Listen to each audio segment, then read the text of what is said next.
അതായത് ഈ സംഘടനയിൽ എക്സ്റ്റൻഷൻ റിബല്യൻ എന്ന് പറയുന്ന XR സംഘടനയിൽ കലാകാരന്മാരുണ്ട്, സാഹിത്യകാരന്മാരുണ്ട്, ചിത്രകാരന്മാരുണ്ട്, പെർഫോമേഴ്സ് ഉണ്ട്, മ്യൂസീഷ്യന്മാരുണ്ട്, വലിയ സൈദ്ധാന്തികന്മാരുണ്ട്, രാഷ്ട്രീയ പ്രവർത്തകരുണ്ട്, അധ്യാപകരുണ്ട്, പ്രൊഫസർമാരുണ്ട്, ശാസ്ത്രജ്ഞന്മാരുണ്ട്. ഇവരെല്ലാം ഉണ്ട്. ഇവരെല്ലാം ഈ 3 ദിവസം ബെർലിനിലെ ഈ ഉദ്യാനത്തിൽ വന്ന് താമസിക്കുകയാണ്.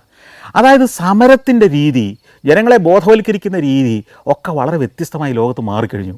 ഒരിക്കൽ ഞാൻ ലാറ്റിൻ അമേരിക്കയുടെ യാത്ര ചെയ്യുമ്പോൾ അവിടുത്തെ ബ്യൂണസ് അയേഴ്സിൽ, അർജൻറ്റീനയുടെ തലസ്ഥാനമായ ബ്യൂണസ് അയേഴ്സിൽ ഒരു യാത്രയൊക്കെ കഴിഞ്ഞ് ഒരു 4 മണിയോടുകൂടി ഞാൻ പുറത്തെ പല കാഴ്ചകളിലേക്ക് പോയിട്ട് ഞാൻ താമസിക്കുന്ന ഹോട്ടലിരിക്കുന്ന സ്ക്വയറിലേക്ക് വന്നു. ഞാൻ തെരുവിലേക്ക് ഇറങ്ങുമ്പോൾ ആയിരക്കണക്കിന് ആളുകൾ മുമ്പിൽ വലിയ ബാനറുകൾ പിടിച്ചിരിക്കുന്നു.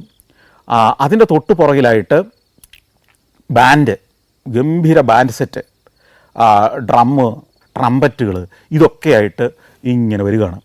അതായത് സമരം എന്ന് പറയുന്നത് അവിടുത്തെ പോലീസുകാർക്കും സമരത്തിന് വന്നവരും നാട്ടുകാർക്കും എന്തിനേറെ മീഡിയയ്ക്ക് ഒരു ആഘോഷ പരിപാടിയാണ്. അപ്പോൾ വ്യത്യസ്തമായിട്ട് ലാറ്റിൻ അമേരിക്കയിലൊക്കെ സമരം നടക്കുന്ന ഒരു കാലത്തിലേക്ക് എത്തിക്കഴിഞ്ഞു. നമ്മൾ നമ്മുടെ സമരത്തിൻ്റെ ശൈലിയൊക്കെ ഒന്ന് മാറ്റേണ്ട സമയമായി. എറിഞ്ഞ് തല്ലിപ്പൊട്ടിക്കുക, വെള്ളം ചീറ്റിക്കുക, മുദ്രാവാക്യം വിളിക്കുക, തെറി വിളിക്കുക, അടിച്ചോടിക്കുക, ഇതിൻ്റെയൊക്കെ കാലം പോയിട്ട് ഇതൊരു സാംസ്കാരിക പരിപാടി ആക്കേണ്ട സമയമായി. ഈ തല്ലിപ്പൊട്ടിച്ചിട്ടും വലിയ ഗുണമൊന്നും ഉണ്ടായിട്ടില്ലല്ലോ ഈ സമരം കൊണ്ട്. അപ്പോൾ പിന്നെ അത് കുറച്ചുകൂടെ മനുഷ്യനെ ആസ്വദിക്കാവുന്ന രീതിയിലും തെറി കേൾക്കാത്ത രീതിയിലും നടത്തുന്നല്ലേ ബുദ്ധി. വിപ്ലവത്തിൻ്റെ ബാലപാഠങ്ങൾ ഉൾപ്പെടെ എല്ലാം പഠിക്കുന്നത് ലാറ്റിൻ അമേരിക്കയിൽ നിന്നും ക്യൂബയിൽ നിന്നും ഒക്കെ ആണെങ്കിൽ ഈ മാറ്റവും കൂടെ നമ്മൾ അവിടെ നിന്ന് പഠിക്കേണ്ടതാണ്.